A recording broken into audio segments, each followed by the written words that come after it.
I'm just Wade. I'm doing this for free, but should I be paid? That's terrible. Sorry. Hello, my name is Wade Kingsley, and welcome to episode 2 of the Creative Coach podcast. On our last episode, I gave you a little challenge, a little bit of homework. So we're going to talk about that in a sec. Also, we're going to talk about that song, I'm Just Ken, not I'm Just Wade. You've probably seen it in the Barbie movie, or if you haven't, it was all over the news this week, of course, because of the Oscars that were on. So we're going to get into that because it's got a really interesting story about how that song came about. And it's a great story about creative thinking, and it might inspire you to do some creative thinking of your own. Also want to shout out to people that have contacted me with some feedback and comments and suggestions for the podcast over the last week. Thank you so much. You can email me anytime, wade@thecreativecoach.com, or you can make a comment or DM us on any of the social channels. Just look for The Creative Coach. Okay. Thank you if you've joined us for the first time for episode 2. Do encourage you at some point to go back and watch or listen to episode 1 because there was a little bit of homework in there that I gave everyone to do. And if you'd like to do that as well, join in. This episode, we're going to talk a little bit about those everyday acts of creativity, which was the homework, but also just tapping into resources, things that you've got around you and how they can inspire you on your creative project. So the homework was recognize those everyday acts of creativity. And I asked you to think of 3. I know you would have done way more than that across the period of a week. But there are 3 things that you can do to recognize those everyday acts, or 3 of those acts rather. And so I just wanted you to make note of them. You didn't have to do anything with them, but just start giving yourself some credit for those things. And some examples we used last time were things like changing an ingredient on a recipe or changing directions when you're driving. I spoke to a couple of people after last week's episode, and they said, I didn't realize that even just putting together the outfit that I'm wearing that day is an act of creativity. And that's the challenge, is we see things that are somewhat routine as not creative acts. But unless there's an instruction, a step-by-step guide, then you're making a creative choice. And we really want you to encourage those, because once you start recognizing that those things, those acts are creativity in action, then it puts you out of the realm of trying to think, well, I've got to write a musical or I've got to produce an awesome video for it to be a creative act. Lots of things you do already are. So this time we're going to talk about those inspirational moments when things come to you and how to drag those out, those moments, I guess, and turn them into really creative opportunities. So last week I had a wig on. Now I only had a brunette wig. I didn't have a blonde wig. But if I did have a blonde wig, I probably would have worn that Ken wig that Ryan Gosling wears so well in the Barbie movie, because it's a really interesting lesson. And the lesson is that inspiration can strike when you go towards it. Now, we often think that inspiration has to come towards us. And the myth, of course, is we're just sitting there and like a bolt of lightning, this thing comes to us. Now, that's not to say that doesn't happen, but a far more productive way of getting inspiration is going towards it. You actually have to create the inspiration you want. And I saw this really interesting anecdote from Mark Ronson, who is, of course, the DJ and was the music producer on the Barbie movie. And he was talking about the song, I'm Just Ken, and where it came from. So let's have a little listen and a look at that now. I was walking down the street, and I don't usually write lyrics. I usually come up with the music, but I just had that line, like, I'm just Ken, anywhere else I'd be a 10. You know, I just thought, like, this guy is so hot, but, like, he can't get what he needs in life, which is the love of this woman. Yeah. So I came up with that line. I just went to the piano and just came up with some chords. And then my brother, Andrew, my songwriting partner, came over, and we wrote the rest of the song. You actually had the demo of you recording into your phone. I do, The voice memo. Yeah, I do. Can you play it? I got it right here. Yeah, you know, it's crazy because I guess it's rare that I'm so excited about something that I'll send my demo with me singing, because I don't have a great voice. But I got really excited about this, and this is the OG demo of Ken that I sent to Greta Gerwig at 3 a.m.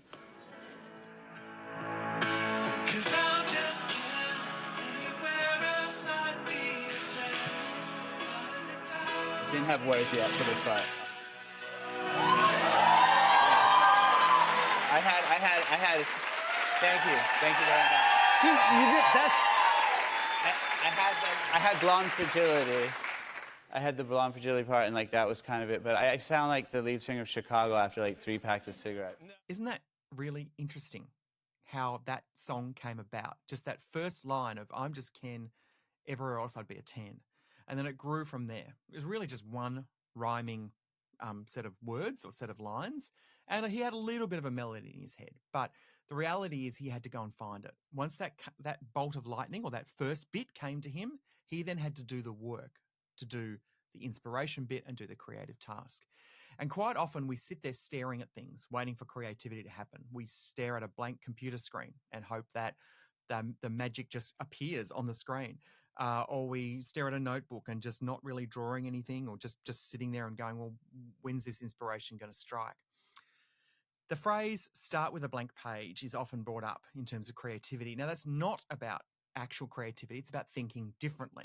Thinking differently means don't start thinking within constraints. Don't apply the rules as they already are. Just start thinking about it differently. But people often misinterpret that as I have to start clean and fresh. But the reality is we don't start clean and fresh with anything in a creative sense. We're always bringing those parts of our lives, either our personal story or whatever we're working on at work, or things we've seen or heard in the past that inspire us to get moving. So one thing I want you to think about as part of today's exercise is think about how you can go towards inspiration. I often say when people are starting a writing project, write a few pages of absolute nonsense first. The important part is to get the keys, the hands, fingers working on the keyboard, or to get the pencil working on the page. You actually have to come up with a whole heap of nothing before you can get to something. And that's really important. I know when I'm starting a writing project or a creative project, what I will often do is, in the case of like this podcast, I'll record a bad version first. And the bad version isn't bad. It's just getting me into the swing of things. So the recording you're hearing or seeing now is actually the 7th take of this that I've done. Now, that doesn't mean the first 6 were bad. It just means I tried it and I just got into the swing of things and got myself ready to be able to record the proper version. So don't be afraid of a draft. Don't be afraid of putting some stuff on paper or putting some stuff on the screen that actually can inspire you to go further. It's a really common approach amongst creators and creative champions is they actually start the journey. And if you think about it a bit like physical fitness, we know that if we want to get fit, we can't just sit on the couch. We know that we have to actually do something. Now, the something doesn't have to be go run a marathon, because that might be really hard for us to achieve. The something could be simply getting up off the couch and going for a walk around the house. That's something. And then you turn the walk around the house into a walk around the block, and the walk around the block into a walk around the neighborhood, and so on. But the important thing is to start. Most often when I'm coaching people around their creativity, often places they're waiting for something to happen so they can start. But you don't need permission. You absolutely don't need permission, and you need to actually engage in an activity. Funnily enough, when you think of analogies of fitness and physical fitness and mental fitness in terms of creativity, physical fitness actually has a really good bearing on it. There are lots of studies that show that walking is a really good way to get the creativity flowing. I know people who go for a run and often think of their best ideas while they're running. Or some people just say it's the shower. I mean, that's a physical activity. You get up and get into the shower and you feel those ideas coming to you. But if you actually engage in something physical, like the walk, you'll actually find your mind starts to free rather than just staring at a blank screen or a blank page. And you'll actually start inviting those ideas in. It's a really important starting point. So your homework for this episode, the exercise I'm going to get you to do before we meet again next week, is to do something. Do anything. Don't just sit sedentary, and don't just sit with a blank page or look at your blank phone.